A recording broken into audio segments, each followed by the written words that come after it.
Good afternoon, I'm Josh the Furnace Guy, and today I'm going to talk to you about dehumidification.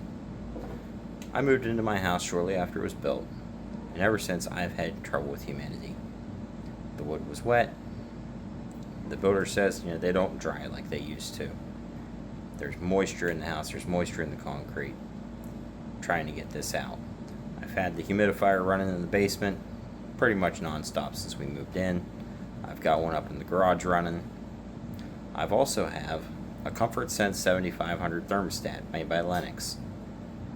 I have the dehumidification settings on, so in the summer it's working. It reduces the blower speed in the furnace to help draw a little more moisture out of the house.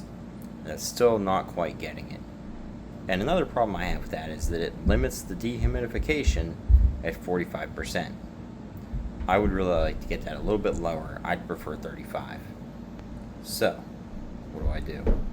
Well, the thing about the Comfort Sense 7500 is that it uses the dehumidification tab in the furnace, and it's an open on call. So when there's a call for dehumidification, the DH terminal is actually de-energized instead of energized, and that gave me an idea. This control here is an Aprilaire 4655. This is what you would typically use to run your humidifier in the winter. This is a close on rise humidistat.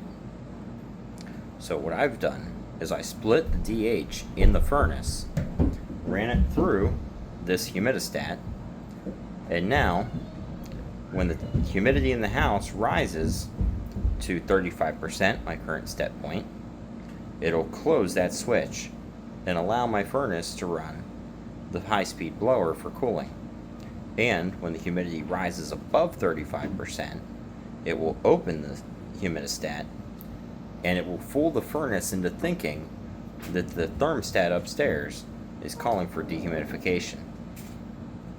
It's just a small thing I can do to try to pull the humidity in my house down to 35%. And really, I could go lower to levels which might not be advisable using this trick. But I'm going to stick with 35% because that's just a safe value to use for now. And it's just something I can do to try and pull a little bit of extra humidity out of my house in the summer. This is a closer look at that humidistat. You'll see I could drop that all the way down to 15% and it would still operate as I'm using it. But that's really unnecessary. Anyhow, I'm Josh the Furnace Guy, and I'm hoping that in these hot summer months you can keep some humidity in you and keep that moisture out of your house. Have a good day.